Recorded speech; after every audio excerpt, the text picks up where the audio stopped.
kita lakukan. Jadi buku ini ditulis oleh Muhammad Amin, penerbitnya itu Zahira, tahun terbitnya itu 2015 dan halamannya sekitar 205 halaman. Ini saya baca tadi pagi malah. Setengah mati juga kan selesai. Jadi ada 6 teladan yang saya dapati. Yang pertama adalah mandiri. Nah, jadi ternyata Fatimah sendiri meskipun dia anak dari Nabi, yang mana pasti kalau kita lihat mungkin semua kebutuhan mungkin bisa jadi terpenuhi karena Nabi di satu sisi itu disanjung atau bahkan dihormati oleh para sahabatnya, tetapi kemandirian Fatimah Az-Zahra ini muncul karena ya itu perjalanannya selama mengikuti Nabi, bahkan setelah dia diembargo, di situ dia dilatih kesabarannya, bahkan ketika mau meninggalnya Khadijah, dia di umur berapa tahun itu saya lupa, dia meyakinkan ibunya untuk tidak usah pikirkan saya akan menjaga ayah saya sebagaimana engkau menjaga dia. Dan kegelisahan Khadijah setelah ingin meninggalkan Fatimah dengan Rasul itu sangat gelisah karena dia merasa bahwa jangan sampai nanti setelah meninggalnya Fatimah Khadijah, anaknya ini ya akan mendapatkan penderitaan yang lebih hebat lagi dan bisa jadi dia kalah terhadap penderitaan itu. Tetapi ya kemandirian itu sudah tercipta atau sudah terbibitkan dari sejak kecilnya Fatimah. Bahkan kemandiriannya ini juga bisa kita lihat setelah Sayyidah Fatimah ini sudah menjadi istrinya Sayyidina Ali. Itu terlihat dari maunya dia dipinang oleh seorang Sayyidina Ali yang orang-orang pada saat itu tahu bahwa Sayyidina Ali itu terkenal terhadap kesederhanaannya, bahkan di dalam rumahnya saja itu di tanahnya itu batu-batunya tajam semua,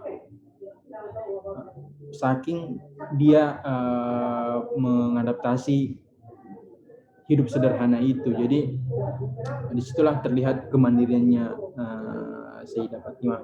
Dan kemudian yang kedua adalah disiplin. Nah, Fatimah Az-Zahra ini berbeda dengan perempuan yang lain, bahkan dia menjadi perempuan teladan seluruh dunia karena di masa entah itu masa kecilnya atau masa mudanya dia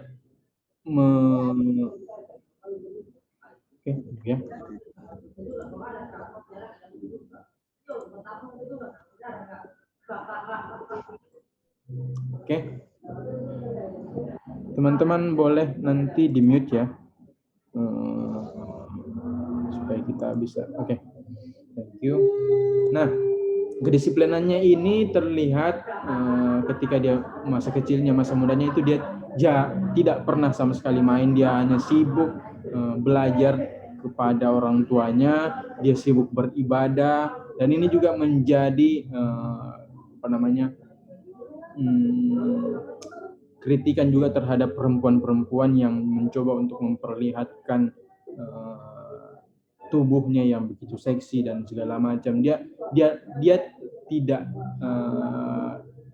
ke situ. Dia justru pada saat itu orang-orang banyak berdiskusi dengan laki-laki, masa mudanya berdiskusi dengan laki-laki lain, begitu, dan sebaliknya dia sibuk beribadah di rumahnya sembari belajar dengan Nabi sendiri. Jadi kedisiplinan inilah yang tercipta oleh dia sehingga masyarakat menganggap justru pada saat Sayyidina Ali mau dilamar,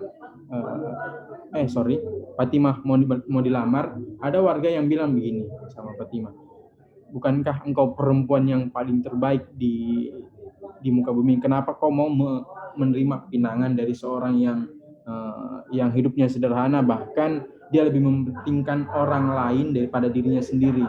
Jadi Sayyidina Ali itu juga terkenal dengan kehidupan zuhudnya, bahkan dia rela untuk tidak makan demi orang lain.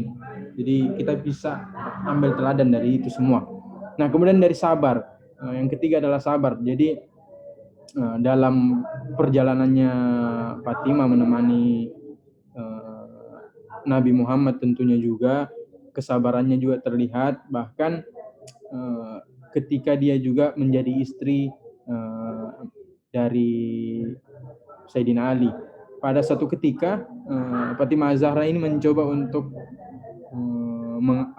sebenarnya kayak curhat sama Nabi bahwa dia tidak makan, kemudian Sayyidah Fatimah ini kerjaannya ya sebagaimana perempuan-perempuan ya pada umumnya, bahkan sampai-sampai tangannya itu lebam karena dia mengangkat air, membersihkan sampai-sampai bajunya berdebu. Itu tapi satu ketika dia mencoba menceritakan kejadian itu kepada Nabi, justru Nabi mengatakan bahwa tidakkah kau lihat seorang Sayyidina Ali, dia bahkan lebih mementingkan orang lain, dia bahkan lebih mengutamakan orang lain belum makan, dia coba berikan apa yang dia punya supaya orang-orang itu terselamatkan. Nah, dari situ juga pula Fatimah belajar kesabaran dari seorang Fatimah Az-Zahra ini. Nah, yang kemudian dermawan. Nah, dermawan ini juga mungkin bisa jadi dia juga sebenarnya terinisiasi atau apa ya? Dia kagum juga terhadap Sayyidina Ali, bahkan satu ketika Fatimah Az-Zahra ini menyumbangkan emas yang pada saat itu diberikan entahkah oleh ibunya atau mungkin saudara ibunya, saya lupa. Di buku ini jelaskan dia sampai-sampai orang itu yang meminta sumbangan, bahkan dia coba berikan dulu tempat tidurnya Hasan dan Husain, tapi kemudian si peminta itu mengatakan bahwa apa yang bisa saya gunakan atau apa yang membuat saya bisa makan terhadap ini. Nah, kemudian teringatlah simpanan dari Fatimah Az-Zahra adalah sebuah kalung emas yang dia berikan kepada si peminta itu. Nah, kemudian si peminta itu pun menghadap kepada Nabi Muhammad. Dia mengabarkan tentang apa yang diberikan Fatimah terhadap orang itu sendiri. Kemudian disitulah Nabi mendoakan bahwa semoga dia terjaga dari sifat kesabarannya itu, dan kemudian Nabi pula juga meminta untuk si fakir miskin itu untuk mendoakan Fatimah Az-Zahra bersama keluarganya. Nah, kemudian yang kelima adalah zuhud. Jadi sebelum Fatimah Az-Zahra ini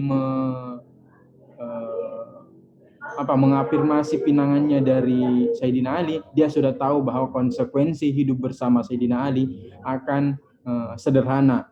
Bahkan satu ketika Fatimah Az-Zahra itu memakai sebuah gorden yang istilahnya berwarna-warni. Datanglah pada saat itu berkunjung Nabi Muhammad ke kediamannya. Kemudian singkat cerita, Nabi Muhammad itu langsung balik. Tapi Fatimah Az-Zahra tahu maksudnya bahwa dia harus menghilangkan gorden yang berwarna-warni itu, kemudian disumbangkan lagi kepada orang lain. Nah, begitu juga dengan Sayyidina Ali. Bahkan satu ketika pernah mereka sekeluarga tidak makan selama beberapa hari demi memberikan apa yang bisa mereka berikan terhadap orang lain. Dan satu ketika juga Sayyidina Ali dan Fatimah Az-Zahra ini menemui Rasulullah untuk meminta pembantu. Tetapi di sini saking kepemimpinannya Nabi Muhammad lebih mengutamakan juga orang lain dibandingkan keluarganya, dia menolak bahwa disitulah dia berikan sebuah solusi. Dia berikan zikir yang mana itu subhanallah 33 kali, Allahu Akbar 33 kali, dan alhamdulillah 33 kali. Nah, dari situlah dia berikan itu untuk ya setidaknya ada sisi spiritualitas yang dia dapatkan. Nah, jadi sifat zuhud ini yang coba kita terapkan dalam kehidupan kita sehari-hari, bahwa kita juga bisa menilai. Jadi bukan berarti hidup kaya itu nggak boleh, nggak apa-apa. Yang penting adalah mentalnya kita. Terkadang kita mau hidup kaya, tapi kita memakai mental orang miskin, yang mana kehidupan orang-orang kaya kita anggap seperti kita bisa beli apapun, kita mau kemana tinggal ya apapun itu. Bukan karena kita ingin menolong orang lain.